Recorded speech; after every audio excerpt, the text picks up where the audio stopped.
बिस्मिल्लाहिर्रहमानिर्रहीम, अस्सलामुअलैकुम। अली सलमान GTV के तमाम नाजरीन को एक मरतबा फिर इस जश्न PSL में खुश आमदेद कहता है कि जहाँ पर आज पाकिस्तान सुपर लीग में डबल हेडर खेले जाने हैं और एक मैच मुकम्मल हो चुका है कि जहाँ पर कराची किंग्स की टीम ने कोयटा ग्लैडिएटर्स को शिकस्त दी और इस तरह प्ले ऑफ के मरहले के लिए क्वालिफाई किया। और न सिर्फ कराची किंग्स ने इस मैच में शिकस्त देकर कोयटा को खुद क्वालिफाई किया, बल्कि साथ साथ जो लाहौर कलंदर्स की उम्मीदें थी उन उम्मीदों को भी तोड़ दिया और अब लाहौर कलंदर की टीम भी कोयटा ग्लैडिएटर्स की तरह इस पाकिस्तान सुपर लीग से बाहर हो गई है। जबकि इस वक्त दूसरा मैच जो खेला जा रहा है उसमें मुल्तान सुल्तान और इस्लामाबाद यूनाइटेड की टीमें मद्दे मुकाबिल हैं। दोनों मैचेस को हम डिस्कस करेंगे, दोनों मैचेस को एनालाइज करेंगे। लेकिन आज जिस तरह कराची किंग्स ने इब्तिदा से ही बड़े उम्दा खेल का मुजाहरा किया, दानिश अजीज ने खासतौर से जिस तरह से 45 रन की इनिंग खेली, शर्जील खान 45 रन बनाने में कामयाब हुए और आरिश अली खान के जिनको 2 साल से बिठाया जा रहा था, उनको कोई मौका फराहम नहीं किया जा रहा था, उन्होंने अपनी पहले ही अपीयरेंस में अपनी अहमियत को, अपनी अफादियत को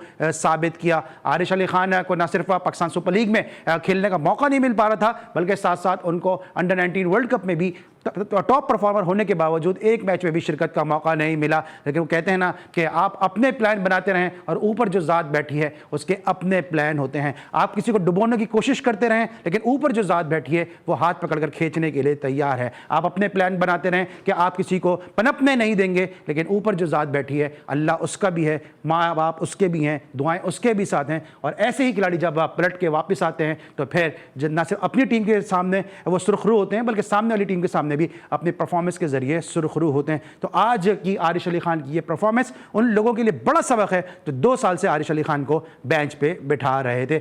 दोनों मैचेस को डिस्कस करेंगे, दोनों मैचेस को एनालाइज करेंगे और रोजाना की तरह आज भी हमारे साथ 2 बड़े ज़बरदस्त क्रिकेटर्स मौजूद हैं। दोनों ने पाकिस्तान को बड़े ज़बरदस्त तरीके से सर्व किया। मेरे साथ जो इस वक्त पहली शख्सियत मौजूद है, पाकिस्तान की हिस्ट्री के सबसे कामयाब लेग स्पिनर, पाकिस्तान के लिए 261 उन्होंने विकेटें हासिल की, टेस्ट विकेटें हासिल की। मेरे साथ मौजूद हैं दानिश कनेरिया। दानिश कैसे हैं आप? ठीक हैं, खैरियत से? आप कैसे हैं? एंजॉय किया मैच को? जी हाँ, बिल्कुल ज़बरदस्त मैच है कि ये था कि कराची किंग्स का जीतना बहुत ज़रूरी था, लेकिन कराची ने बड़ा ज़बरदस्त खेला। ऑलराइट, और जो दूसरी शख्सियत मौजूद है पाकिस्तान की, एक ऐसा रिकॉर्ड होल्डर है जो कभी भी नहीं टूट सकेगा। रिकॉर्ड्स बनते हैं, टूटने के लिए बनते हैं। इनके पास जो रिकॉर्ड है वो कभी भी नहीं टूटेगा। इनके पास जो कैप है वो पाकिस्तान की सेंचुरी कैप है। 100वें one day international cricketer, domestic cricket का एक बहुत बड़ा नाम। और इस तरह आरिश अली खान को खेलने नहीं दिया जा रहा था, इनको भी अगर खेलने दिया जाता तो शायद इनकी परफॉर्मेंस भी आरिश अली खान ही की तरह निकल कर और उभर कर सामने आती। हमारे बहुत ही अपने महमूद हामिद साहब हमारे साथ मौजूद हैं।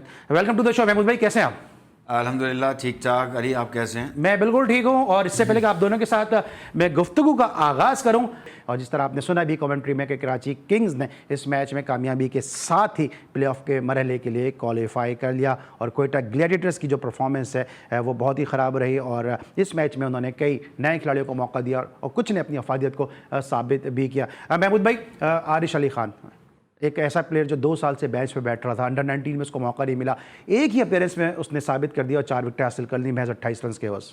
नहीं, अब अच्छा इम्पैक्ट छोड़ा है आज उसने, एक यंगस्टर जो काफ़ी अरसे से बेंच पे बैठने के बाद इतनी अच्छी परफॉर्मेंस बहुत कम होती है कि आपको एकदम चांस मिले, और वो भी जब टीम बिल्कुल नीचे हो और उसका कोई चांस नहीं हो, तो बड़ी अच्छी बॉलिंग की है उसने। और मैं एक चीज़ बड़ी अच्छी इसकी एक देख रहा था कि बड़ी क्योंकि दानिश स्पिनर है, दानिश ज़्यादा उसको हाईलाइट कर सकेंगे, लेकिन जिस तरह उसने वेरिएशन के साथ वो बॉल कर रहा था, थोड़ी लूप के साथ, उसको पता चल गया था कि कहाँ से बॉल ग्रिप कर रहा है, टर्न हो रहा है, तो वहाँ पर से उसने उसको एक्सप्लॉइट किया और वहाँ कामयाबी हासिल हुई। उसने सीखा क्या? 2 साल बाहर बैठ कर उसने यही तो देखा है कि कहाँ से बॉल करनी है, कहाँ से बॉल नहीं करनी है, किस एंगल से बॉल करनी है। मैच समरी पे ज़रा एक निगाह डालेंगे, जो इस मैच की समरी है कि जहाँ पर कामयाबी हासिल की कराची किंग्स की टीम ने। एक नज़र डालते हैं मैच समरी पर, यहीं से फिर दानिश को भी कंटिन्यू करते हैं। 176 रन स्कोर किए कराची किंग्स ने 7 विकेटों के नुकसान पर। दानिश अजीज़, शर्जील खान ने 45 रन की इनिंग खेली, सरफराज अहमद की 51 रन की इनिंग रह गई। आरिश ने 4 विकेटें हासिल की, जिस तरह मैंने पहले कहा 28 रन के एवज, और फिर मोहम्मद इलियास ने भी 3 विकेटें हासिल की और कराची किंग ने 14 रन से इस मैच में कामयाबी हासिल की। क्या डिफरेंस रहा आरिश?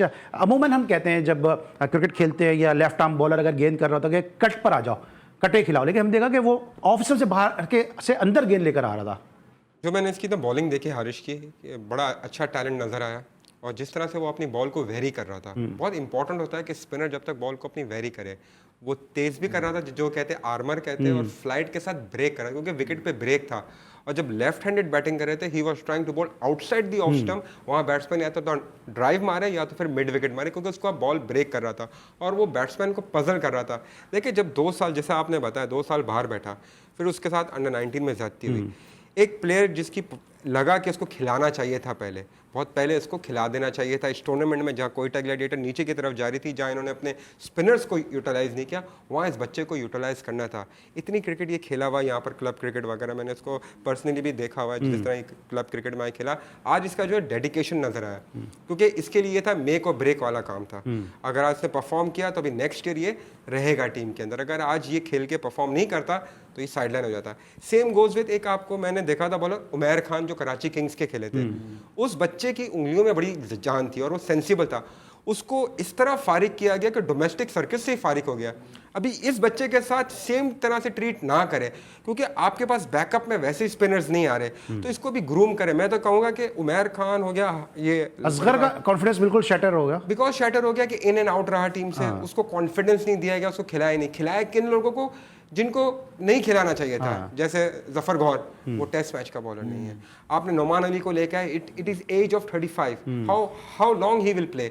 इन्वेस्टमेंट करे तो यंगस्टर पे करे जो आपको 10 साल 8-9 साल सर्व कर सके, तो ये बड़ा इंपॉर्टेंट। लेकिन आज हारिश अली खान ने जिस तरह बॉलिंग की, उसके अंदर कॉन्फिडेंस नजर है, क्योंकि T20 के अंदर जब आप, जैसे महमूद भाई ने कहा, टीम गिरी हुई होती है, वहां पर परफॉर्म करना बड़ा मुश्किल होता है, बिकॉज आपका वैसे ही मोरल डाउन होता है। लेकिन उस बच्चे ने आज दिलेरी के साथ बॉल की। इसके लिए दिलेर करूंगा कि उसने कटे नहीं खिलाई, उसने आगे बॉल रखी। सबसे इंपॉर्टेंट है स्पिनर के लिए कि आगे बॉल रखे, और जब तक स्पिनर आगे बॉल रखेगा वो कामयाब होगा। तो ये एक अच्छी चीज। अच्छा, मैं तो एज ए बैट्समैन आप क्या समझते हैं? आज आपने शर्जील को देखा कि जो उनकी फिटनेस थी, अब तो खैर पाकिस्तान में फिटनेस की बात ही करना बेकार है, लेकिन फिर भी आप इंटरनेशनल क्रिकेट खेलने के लिए जा रहे हैं, आपको फ्रेंचाइज हर तरीके की आप क्रिकेट खेल रहे हैं, डोमेस्टिक क्रिकेट खेल रहे हैं। आपने देखा शर्जील किस शेप में थे? मुझे तो ऐसा लग रहा है कि क्योंकि अबू धाबी में बहुत ज़्यादा गर्मी है, बहुत ज़्यादा ह्यूमिड है, और ट्रेनिंग भी कर रहे हैं, लेकिन उनका मुझे वेट और ज़्यादा बढ़ता हुआ नजर आ रहा है। इसीलिए मैंने सवाल किया। और दूसरा, आपके 2-3 प्लेयर्स हैं, मुझे तो इमाद वसीम भी इज़ नॉट फिट, मुझे तो उसकी नी में मुझे लग रहा है उसको, मुझे लिम्प करता हुआ नजर आ रहा है। तो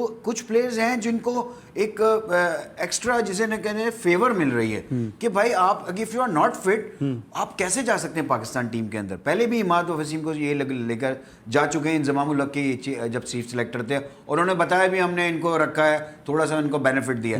तो भाई कुछ लोगों के लिए आप नहीं करते, किसी के लिए आप करते हैं, तो यहाँ पर यही लगता है कि लाइकिंग डिसलाइकिंग जो है ना, वो बहुत ज़्यादा काउंट कर रही है, नज़र आ रही है कि किसको फेवर देनी है। अब जैसे इसने बात की, यार असगर कहाँ है, left arm spinner, Umar Khan का इतना नाम बना उसका, एकदम वो कहाँ चला गया, शाम कहाँ गया, हैदराबाद वाला। हाँ बिल्कुल। तो ये बॉलर यार, ये इनको तो संभाल के आपने रखना है। जब आपको एक चीज नजर, एक टैलेंट बच्चों में नजर आ जाता है ना, तो भाई उनको बना के रखते हैं कि उनको तो हमने सर्किट से आउट कर दिया, और लड़के कहाँ हैं आजकल। फिर आप वही करते हैं कि 35 साल वाला एक स्पिनर खिला देते हैं, एक ऐसा स्पिनर खिला रहे हैं जिसको अभी भी मैं कहता हूं कि वो टेस्ट कैलिबर का बॉलर नहीं है। जैसे इसने बात की कि जफर गौर, यार आप में इतनी आई नहीं है आपके अंदर कि आप जफर गौर जैसे लेफ्ट आर्म स्पिनर को टेस्ट मैच खिला रहे हैं, और फिर काशी भट्टी को कैरी क्यों कर रहे हैं? फिर काशी भट्टी को आपने कैरी कर दिया। मतलब इनसे कौन सा वालत करेगा?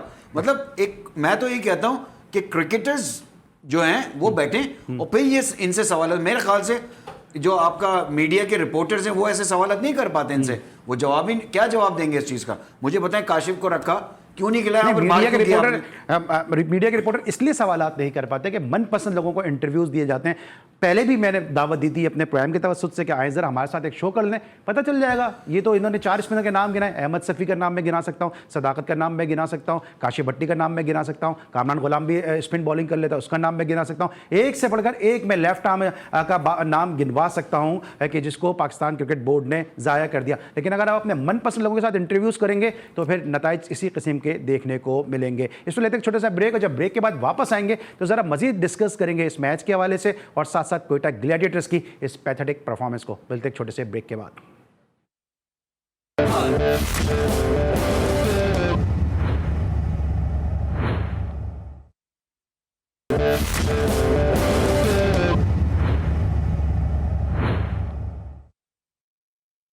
Welcome back after the break. और आप सुन रहे हैं गुफ्तगू हमारे दोनों क्रिकेट एक्सपर्ट की, जिसमें से टॉप करते हमें नज़र आ रहे हैं। ब्रेक पर जाने से पहले हम बात करते हैं कि जो स्पिनर्स के हवाले से हम बात करते हैं कि जो कोयटा का अब जो हालत है, कोयटा ने बहुत सारे ऐसे प्लेयर्स आया किए हैं और ऐसा लगता है कि वो जीतते चले गए और अपने मुसाफिर जो है वो बस के उतारते चले गए। हमने देखा अहमद शहजाद नज़र नहीं आ रहे, ठीक है, उमर अकमल के साथ एक कंट्रोवर्सी हो गई, वो टीम से बाहर हो गए। लेकिन आपको इससे पहले पता होगा ल्यूक राइट इनके साथ बड़ा अच्छा खेलते थे, वो फिर इन्होंने उसके बाद उन्होंने पिक नहीं किया। रायली रोसो को इन्होंने रिलीज़ कर दिया, फिर एहसान अली को इन्होंने जो है वो उस तरह से यूटिलाइज़ नहीं किया, फिर वो इस दफ़ा वो सिलेक्ट भी नहीं हुए एहसान अली। तो बहुत सारे ऐसे प्लेयर थे, जुल्फ़िकार बाबर वो इनके साथ शुरू में होते थे, फिर वो नहीं है। फिर अभी हसन खान इन्होंने कर दिया था, रिलीज़ हो गए थे, लाहौर कलंदर से खेलने चले गए। तो ऐसा लगा कि शायद ये इस फेज़ में थे कि जिसको भी खिलाएंगे वो जीत जाएंगे, यानी कि एक ज़माने में जैसे होता था ना कि खंबा भी खड़ा करेंगे तो वो जीत जाएगा, तो कुछ इस तरह से चल रहे थे, इस तरह चल रहे थे। और इन्होंने अपने जो प्लेयर्स है उसकी कॉम्बिनेशन ये बार बार कह रहे हैं, जो मैंने स्टेटमेंट पढ़ा सरफराज का भी और फिर अपना तो मोइन भाई का भी, कि कॉम्बिनेशन नहीं बना पाए। जब आप टीम बनाते हैं बैठते हैं तो आप कॉम्बिनेशन तो तभी बनाते हैं जब आप किसी को भी पिक एंड चूज करते हैं। तो कॉम्बिनेशन तो आपका डे वन से ही नहीं बना, तो आप खेलने के टाइम पर कैसे बनाएंगे कॉम्बिनेशन। और फिर इन्होंने प्लेयर्स को यूटिलाइज नहीं किया, इन्होंने प्लेयर्स लेते चले गए, नाम पे चले गए और फिर वो प्लेयर्स नहीं लिए कि जो उनको पता है कि आबू धाबी जैसी विकेट पे परफॉर्म करते हैं। बिकॉज आबू धाबी का विकेट, दुबई का विकेट, कराची का विकेट, गद्दाफी स्टेडियम का विकेट टोटली डिफरेंट ट्रैक है।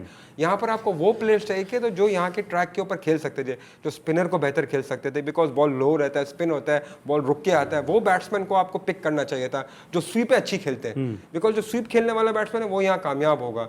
इन्होंने जो पिक एंड चूज किया वो बहुत ही पुअर था इनका, क्योंकि आंद्रे रसल, फैफ डुप्लेसी, ठीक है, फैफ से जब अभी सीरीज हुई थी साउथ अफ्रीका की, पाकिस्तान है, उनसे रन्स बिल्कुल नहीं हुए। सिमिलर टाइप ऑफ विकेट्स मिला उनको अबू धाबी में, जहाँ बॉल ब्रेक भी हो रहा था और वहाँ बॉल नीचे भी रह रहा था, तो उनसे रन्स वहाँ भी नहीं हुए। फिर वो इंजरी होकर चले गए। आंद्रे रसल का ये था कि वो चल गए तो चल गए। नहीं, लेकिन आंद्रे रसल का ये भी तो था ना महमूद भाई, कि चल गए तो चल गए, ठीक है, लेकिन ये भी तो पता था कि उनकी इंटरनेशनल एंगेजमेंट है। जिस तरह हमने फिडल एडवर्ड को देखा, वो भी अभी नहीं हमें दस्तयाब नजर आ रहा है ज़ल्मी के लिए। तो ये क्या जब पिक करते हैं तो इतने बड़े बड़े दिमाग बैठे हुए हैं जो इतनी बड़ी बड़ी क्रिकेट की बातें करते हैं, क्या उनको नहीं मालूम है कि भाई 2 मैच के बाद ये प्लेयर दस्तयाब नहीं होगा? जब आप आगे पहुंचेंगे, क्रूशल मैचेस में पहुंचेंगे, नॉकआउट में पहुंचने की बात होगी, जब हमें ये प्लेयर दस्तयाब नहीं होंगे। डुप्लेसी का दानिश ने बड़ा अच्छा तस्करा किया, डुप्लेसी परफॉर्म करते नजर नहीं आ रहे। सेम मार्टिन गप्टिल है, 19 का एवरेज है उनका यूएई में। मैं प्रोग्राम कर रहा हूं, मुझे ये रिसर्च है कि उनका 19 का एवरेज है यूएई में, एशिया में उनका 20 रन का एवरेज है T20 क्रिकेट में। तो क्या पिक करने वालों को ये चीजें नहीं नजर आती? बिल्कुल सही बात कह रहे हो। देखो, आपने बहुत जगहों पे देखा है कि जो रिसर्चर है ना वो नॉन क्रिकेटर्स हैं, उनको नहीं आइडिया, वो तो सिर्फ इनके पास तो सारे डॉन ब्रैडमैन बैठे हैं, सिर्फ वो एक कंप्यूटर के ऊपर चीज़ें लेते हैं और उसके वो जो कंप्यूटर कहते हैं ना उसके हिसाब से वो चल रहे होते हैं। उनकी आई तो है नहीं कि किस कंडीशन में किसने क्या परफॉर्म किया और इस कंडीशन में वो परफॉर्म करने वाला प्लेयर है या नहीं है। तो बहुत जगहों पे इस तरह की प्रॉब्लम्स हैं। ये नहीं सिर्फ कोयटा के साथ है, मैं तो कराची के साथ भी है, इवन आपके इस्लामाबाद के साथ भी है और आपका मुल्तान के साथ भी, हर एक के साथ ये प्रॉब्लम्स हैं। क्योंकि वहां पर देखें, एक जो फ्रेंचाइजीज है ना, उनके ओनर्स जिनके साथ वो जो लोग लगे हुए हैं, वो बस आपकी लाइकिंग और उनका बस ये है कि कुछ देख लिया तो वो आ गए। इस तरह के लोग जब टीमों के साथ लगेंगे और उनकी बहुत ज़्यादा से हो जाएगी। अभी कोयटा में जिस तरह की टीम बनी है, तो इसमें जो इनपुट आजम का है और दूसरा उनका जो उसके इनपुट्स हैं वो बिल्कुल खराब थे, नबील का। और मैं ये समझता हूँ कि देखना चाहिए फाफ डुप्लेसी, बिल्कुल सही बात है, उसकी तो उसकी या वो स्पिनर जहां टर्न हो रहा हो वहां का वो प्लेयर ही नहीं है। वो अच्छी पिचेस का बहुत जबरदस्त प्लेयर है, साउथ अफ्रीका में बहुत अच्छा खेलेगा, इंग्लैंड में बहुत अच्छा खेलेगा, इवन ऑस्ट्रेलिया में, जहां पर ये प्लेयर वो हैं। जहां पर जरा सा भी मुश्किल हो रही होगी, गुप्टिल के साथ देखें यही प्रॉब्लम है। आज भी उसने फ्रस्ट्रेटेड शॉट मारा जो लॉन्ग ऑफ पे आउट हुआ। तो इनकी पिक्स जो है ना वो उस टाइप की नहीं है। एक प्रोफेशनल थॉरली अगर आप जज करते हो, किसी को लेते हो, तो उसकी हर चीज़ आप नोट करते हो। कोयटा के साथ जो इनिशियली अगर जो अच्छी परफॉर्मेंसेज चल रही थी, अगर आप नोट करो तो इनके पास शेन वॉटसन का बहुत बड़ा इम्पैक्ट था।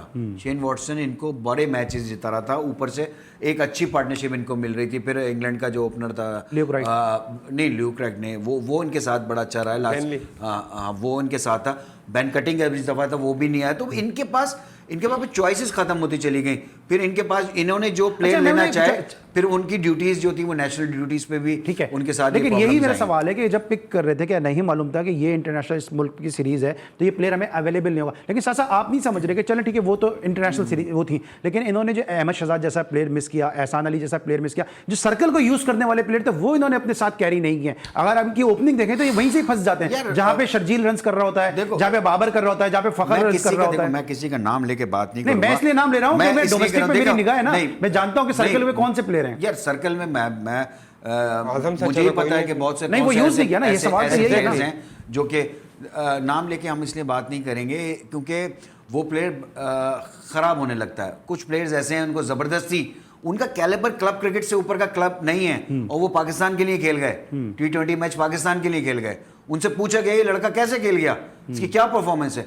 तो हमारे यहाँ तो मैं आपको मुसलसल ये बात कर रहा हूँ कि you show me the face I tell you the rules. इसका मतलब है कि आपका मुझे पसंद है तो आपके लिए एक रूल डिफरेंस है, इसका फेस पसंद नहीं है तो इसका बिल्कुल एक डिफरेंट है। तो ये मुसलसल चलता चला जा रहा है। और आप देखें अभी अगर मैचेस को थॉरली अगर आप चेक करें तो इतने बड़े बड़े लूप होल्स आपको नजर आते हैं कि कोचेस बैठे हुए हैं, बड़े बड़े कोचेस बैठे हुए हैं। वो लूप होल्स कैसे हैं, क्यों नहीं चीजें ठीक हो रही, एक ही तरीके से लड़का क्यों आउट हो रहा है, तो क्यों उस पर काम नहीं हो रहा, अगर वो उस पर काम नहीं कर रहा तो वो क्यों नहीं ड्रॉप हो रहा। मकसद मेरा ये कहने का है। तो अगर आप प्रोफेशनली चलेंगे तो टीमें अच्छी होंगी, आपको प्लेयर्स मिलेंगे। अगर आप इसी तरह चलेंगे कि 10-10 15-15 रन पे आप खिलाते रहेंगे तो फिर तो यही होगा ना होगा, फिर पाकिस्तान का जिस तरह हाल होगा उस तरह फ्रेंचाइजीज का भी मेरे हाल ख्याल से होगा। इनका जो ओपनिंग पार्टनरशिप जो ऐसे आपने बात की ना, जो सर्कल यूज नहीं हो रहा utilize, इनका। मैं समझता हूँ कि यहाँ पर मैनेजमेंट और सैफी एक गलती कर गया कि आजम को सर्कल में यूटिलाइज करना चाहिए था और जो जैक वेदरलैंड है जो इनके बैट्समैन उनको नीचे लाना था। लेफ्ट हैंडेड है, स्पिनर आते हैं तो वो काफ़ी होता। आजम को जितना देखा है और जिस तरह का वो प्लेयर है, उसामा खान और आजम को वो यूटिलाइज करते हैं सर्कल के अंदर क्योंकि वो अच्छा खेलते हैं, बल्कि अच्छा अभी मारते हैं। मोइन मैंने खुद भी तो एक इंटरव्यू में कहा कि सरफराज को ऊपर आना चाहिए था, ऊपर खेलना चाहिए था। सरफराज हाँ ऊपर आना चाहिए, लेकिन उससे बेहतर जो है आजम था, ओपन करता और सरफराज वन डाउन पे खेलता।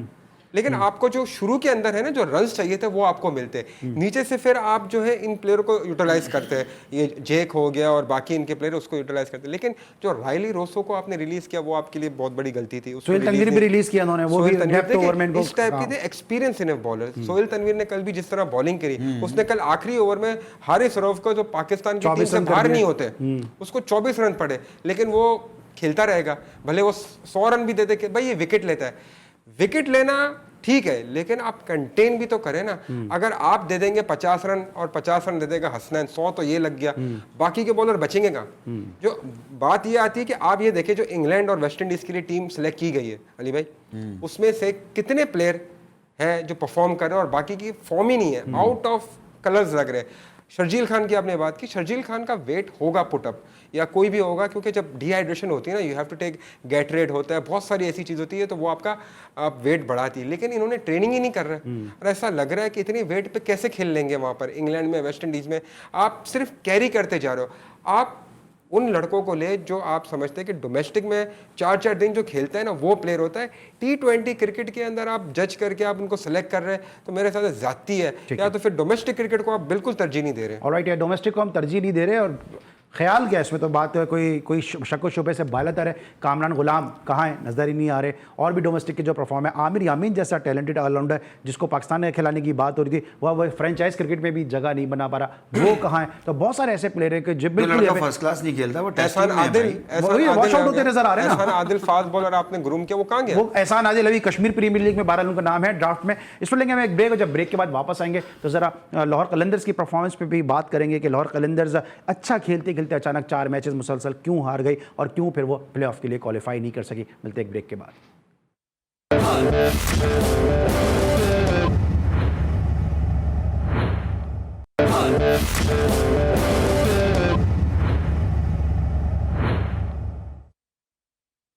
Welcome back after the break और हम बात कर रहे हैं जो कोयटा ग्लैडिएटर्स और कराची किंग की टीमों के दरमियान मैच खेला गया। शर्जील को हमने डिस्कस किया, थोड़ी बात करेंगे दानिश अजीज़ के हवाले से कि जिन्होंने आज बड़ी उम्दा बैटिंग का परफॉर्मेंस का मुजाहरा किया। 45 रन की उन्होंने इनिंग खेली और अपने उन खिलाड़ियों के साथ जिनके साथ वो क्लब क्रिकेट खेलते हैं, कराची में क्रिकेट खेलते हैं, क्योंकि वो उन बॉलर्स को भी जानते हैं, उस मिजाज को भी जानते हैं, तो उन्होंने आज बड़ी ज़बरदस्त उसको यूटिलाइज़ किया। महमूद हामिद साहब, दानिश अजीज़ की इनिंग के हवाले से क्या कहेंगे, क्योंकि उनके क्लब के ही बॉलर थे तकरीबन जो बॉलिंग कर रहे थे। समझते हैं कितना आसान हो जाता है कि जिनको आप जानते हैं, आप खेलते रहे, उनके सामने बैटिंग करना। डेफिनेटली जब आप उसको मुसलसल खेलते हैं एक बॉलर को, तो आपको एक आइडिया होता है कि ये किस उससे बॉल करता है। लेकिन मैं कहूँगा कि आज कराची किंग को जो प्ले ऑफ में लेकर आने वाला वो है प्लेयर, वो दानिश अजीज़ है। वो जो एक ओवर जो उसने किया, वरना इतने रन्स नहीं थे कि वहाँ से वो जो कितने मेरे ख्याल से 33 रन्स बने उस ओवर के अंदर, जिसमें दानिश अजीज़ ने 4 छक्के लगाए।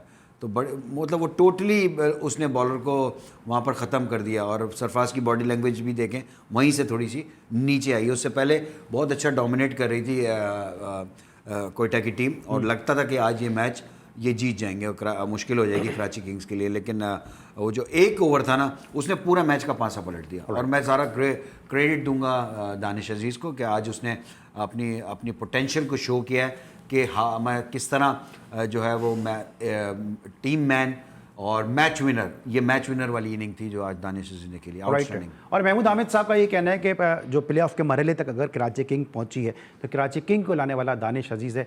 इनकी राय है, इसका हम एहतराम करते हैं, लेकिन जो मेरी राय वो ये है कि इनको जो प्ले ऑफ तक लेकर आएँ वो है वसीम अकरम, क्योंकि वसीम अकरम इस किस्म की सिचुएशन से 12 जो है वो गुजर चुके हैं और अपनी टीम को मुश्किलात के भंवर से निकाल चुके हैं। प्रेशर मैच था, प्रेशर को हैंडल करना वसीम अकरम को आता है, और किस तरह टीम को आगे तक क्वालिफाई कराना है वो भी वसीम अकरम को आता है कि किस तरह अपनी टीम से परफॉर्मेंस लें और टीम जो है वो फिर आगे तक क्वालिफाई करें। तो इसमें बहुत बड़ा क्रेडिट जो है वो वसीम अकरम को भी जाता है।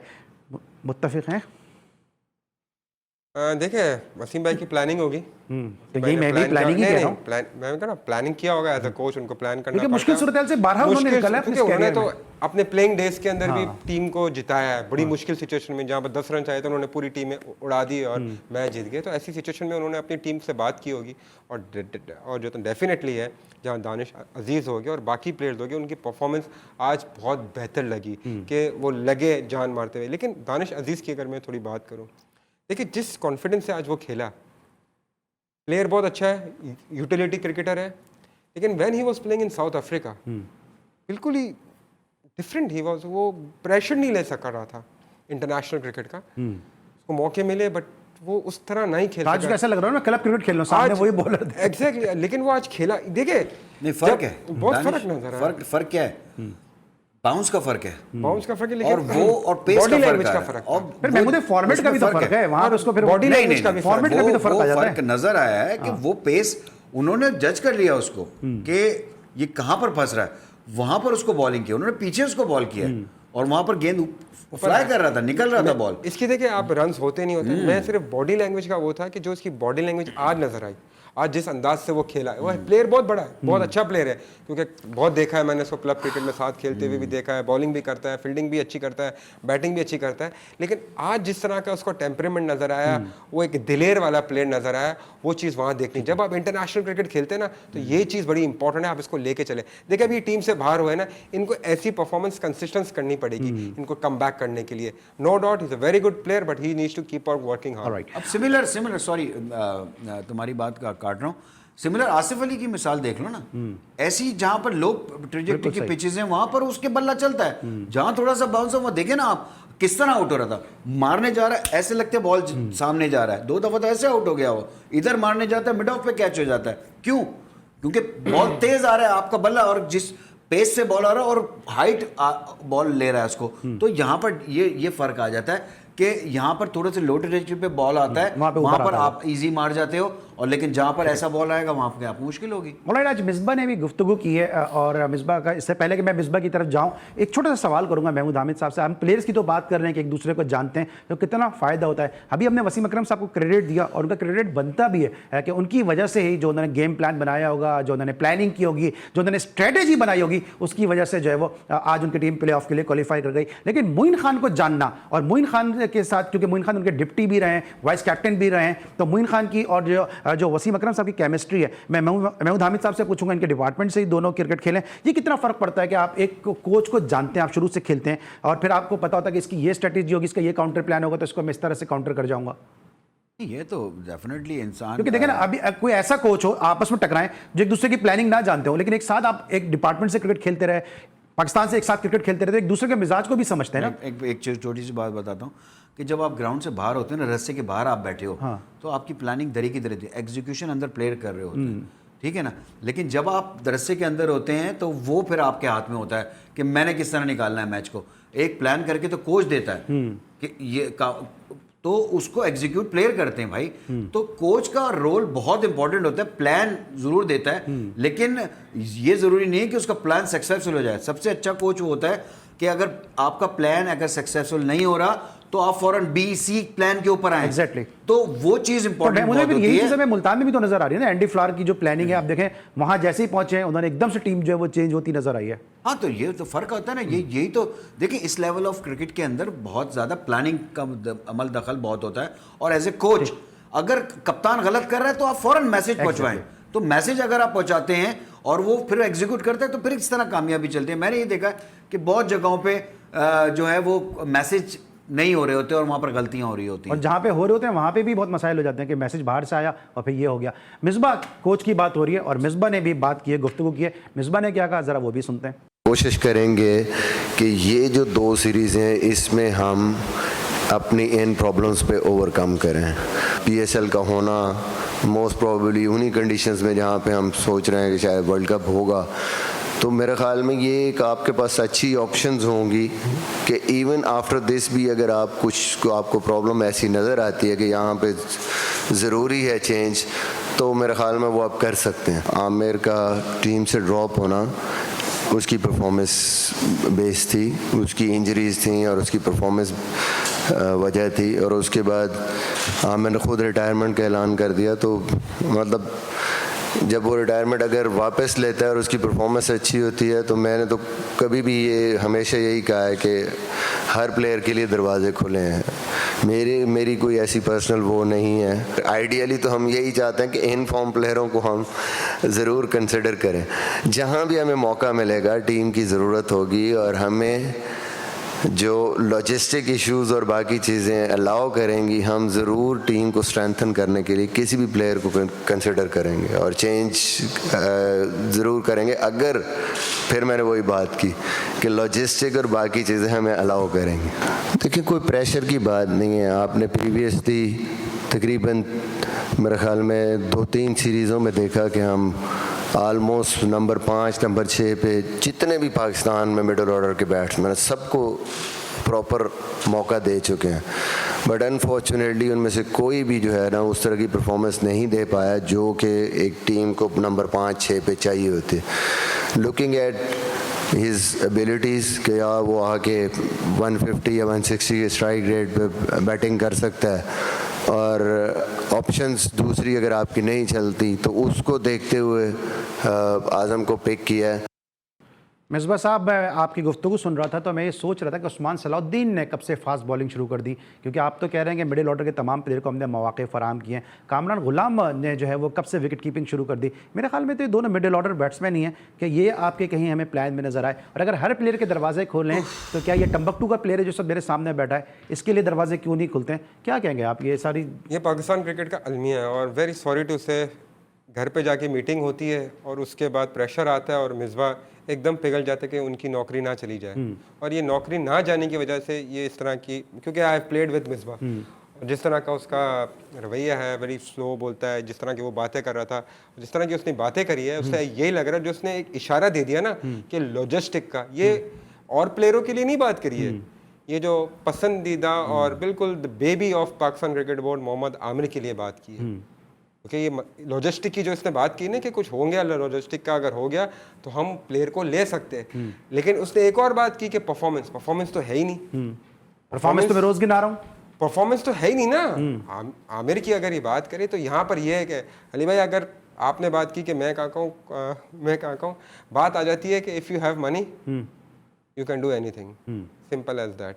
क्योंकि यहाँ पर कोई इज्जत नहीं है, यहाँ पर कोई इज्जत नहीं है और आप जो है इससे बिल्कुल आप मैं स्ट्रेट फॉरवर्ड बात करूंगा कि अगर आपके पास पैसा है और आपके पास वेट है तो आप मिल सकते हो, आपसे मिलने भी आएंगे लोग। अगर आप वेट नहीं है आपके पास और आपके पास पैसे नहीं, जिस दिन इफ़ी भाई जो बात कर रहे थे वो 100% सही बात कर रहे थे कि देखिए कि एक प्रेशर हुआ, बिल्डअप हुआ, और वो मैनेजमेंट ये नहीं कह रहा कि मैनेजमेंट हटेगी तो मैं आऊँगा खेलने, ये कह रहे हैं कि भाई मेरे तो कोई ड्रिफ्ट नहीं है, मेरे साथ तो कोई मसला नहीं। ऐसा भी क्या हो गया, आपको वो स्ट्रेट अवे, आपने उससे ज़्यादा टेस्ट क्रिकेट खेली है। विक्की भाई बहुत बड़ा प्लेयर है, बहुत बड़ा नाम है, तो आप लोग को ये कहना चाहिए कि हाउ कम। लेकिन दानिश, अगर वकार यूनुस बहुत बड़ा भी नाम ना हो, मैं ये समझता हूं अगर उसने एक टेस्ट मैच भी खेला है और अगर पाकिस्तान क्रिकेट बोर्ड ने उनका बॉलिंग कंसल्टेंट रखा है तो आप अपने बॉलिंग कंसल्टेंट की बात सुनेंगे या एक प्लेयर के हाथों आप ब्लैकमेल होंगे। महमूद भाई, आप क्या कहते हैं कि ये जिस तरह से मामला चल रहे हैं, फिर लोग कहते हैं कि अच्छे साफी और बुरे साफी, फिर तो हम बुरे ही सही हैं भाई अगर हम इन चीज़ों को पॉइंट आउट कर रहे हैं। कल मैंने एक बात कही थी कि मैं सपोर्ट कर रहा हूँ यहाँ पर मिसबा को और वकार यूनुस को, लेकिन मुझे आज बहुत अफसोस के साथ ये बात करनी पड़ रही है कि ये जो हैं ये बिल्कुल रह गए, क्योंकि इनके ऊपर प्रेशर आ गया है कि इसको लाना है। अब ये बिल्कुल ख़त्म हो चुके हैं। एक बंदा साफ साफ कह रहा है कि इस मैनेजमेंट के साथ मैं काम नहीं करूँगा, तो अब आप क्यों नहीं बात कर रहे हैं इसके ऊपर? और आपका काउंटरपार्ट है, उसकी रिस्पेक्ट का है फिर वो। आप तो बिल्कुल ही आपने ये कह दिया, आपका क्या ताल्लुक लॉजिस्टिक से? आपका काम ही नहीं लॉजिस्टिक भाई, आपका काम है परफेक्ट टीम बनवाना। आप अपना एक व्यू पॉइंट देंगे, चीफ सिलेक्टर और सिलेक्टर का काम है आपको अच्छी टीम देना। आप तो यहाँ पर पुश कर रहे हैं, प्रेशर डलवा रहे हैं कि इसको डलवाओ, इसको डालो। तो आई थिंक ये बिल्कुल हम लोग नीचे की तरफ चले जा रहे हैं, बिल्कुल नीचे की तरफ, डिक्लाइन की तरफ चली गई। ऑलराइट, डिक्लाइन की तरफ हम जाते नजर आ रहे हैं। दानिश, आपका बहुत बहुत शुक्रिया। महमूद हामिद साहब, आपका बहुत बहुत शुक्रिया। मिसबा, आप हमारे हीरो हैं, आपने पाकिस्तान को लीड किया है, आपने सब कुछ किया है, लेकिन आपको सच बताऊं कि इस प्रेस कॉन्फ्रेंस के बाद आप बिल्कुल भी अच्छे नहीं लगे। कल मिलते हैं इंशाल्लाह रात 11:05 पे।